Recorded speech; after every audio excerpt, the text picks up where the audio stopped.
فی اس طرح ہمارا کوشچن یہ تھا آپ سے کہ آپ اسکول کے اس بزنس میں کس طرح سے ہیں، آپ کا کیا موٹیو تھا، اس کے پیچھے کیا انیشیٹو تھے آپ کے کہ آپ نے یہ بزنس شروع کیا؟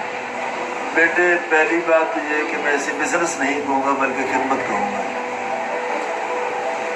پہلی بات یہ ہے کہ میرا جس علاقے سے تعلق ہے اس میں تعلیم کے حساب سے وہ علاقہ بہت ہی پسماندہ ہے۔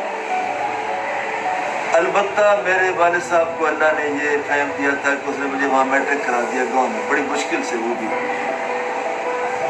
پڑھنا اور پڑھانا اللہ پاک نے میری فطرت میں رکھا تھا، اس لیے اس زمانے میں میری یہ کوشش ہوتی تھی کہ میں اپنے ساتھیوں کو پڑھاتا رہتا تھا، جو سبجیکٹ مجھے آتا ہے آؤ یار مجھ سے پڑھ لو۔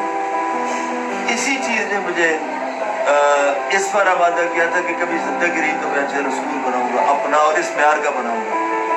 چنانچہ جب کراچی میں آیا میٹرک کرنے کے بعد تو میں نے از خود پڑھائی شروع کر دی۔ ان مشکل حالات میں میں مزدوری بھی کرتا تھا اور LLB تک میں نے پڑھا ہے۔ پھر میں نے اسکول شروع کرنے کا سبب یہ بنا کہ میرا ایک بیٹا تھا، وہ اللہ کی مرضی کی دہشت گردی میں وہ شہید ہو گیا تھا، اسکول کے اندر ہی بیٹھے ہوئے۔ ایک دن میں نے اسے کہا کہ میں تمہیں نوکری پر بھیجتا ہوں۔ اس نے مجھے کہا کہ اسکول ہم نہ کھولنے ہیں۔ تو میں نے اپنی یادداشت پر زور دیا تو مجھے یہ محسوس ہوا کہ شاید اللہ نے میری دعا سن لی۔ چنانچہ وہ ٹرننگ پوائنٹ تھا۔ میں نے اسے کہا کہ اچھا ٹھیک ہے بیٹے تم اسکول کھولنے کے انتظامات کرو، بلڈنگ کوئی کرائے پر لو، کچھ کرو۔ چنانچہ اس کے کہنے پر اور اسی کی ایما پر، میں تو خود نوکری کرتا تھا پاکستان کے بعد ایک ملٹی نیشنل فرم میں، اسی کے کہنے پر میں نے اسکول شروع کیے اور پھر اللہ نے جو برکت دی ہے وہ آپ لوگ سامنے ہیں، سارے آپ اس کی سن رہے ہیں۔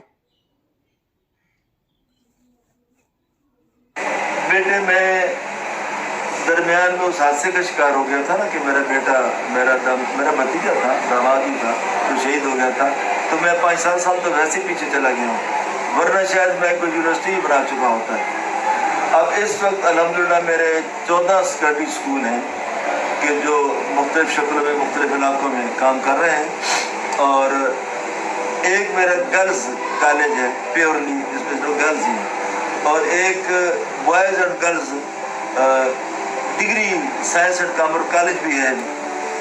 یہ الحمدللہ اس وقت یہ تعداد ہے۔ اب میں بھی مجھے کام کرنے کے ساتھ ٹیم بھی چاہیے۔ میں چاہتا ہوں کہ کوالٹی کے اعتبار سے میں اس کو وہاں تک لے جاؤں کہ یہ کراچی کا مقابلہ کر سکے، اور الحمدللہ کر بھی رہا ہے۔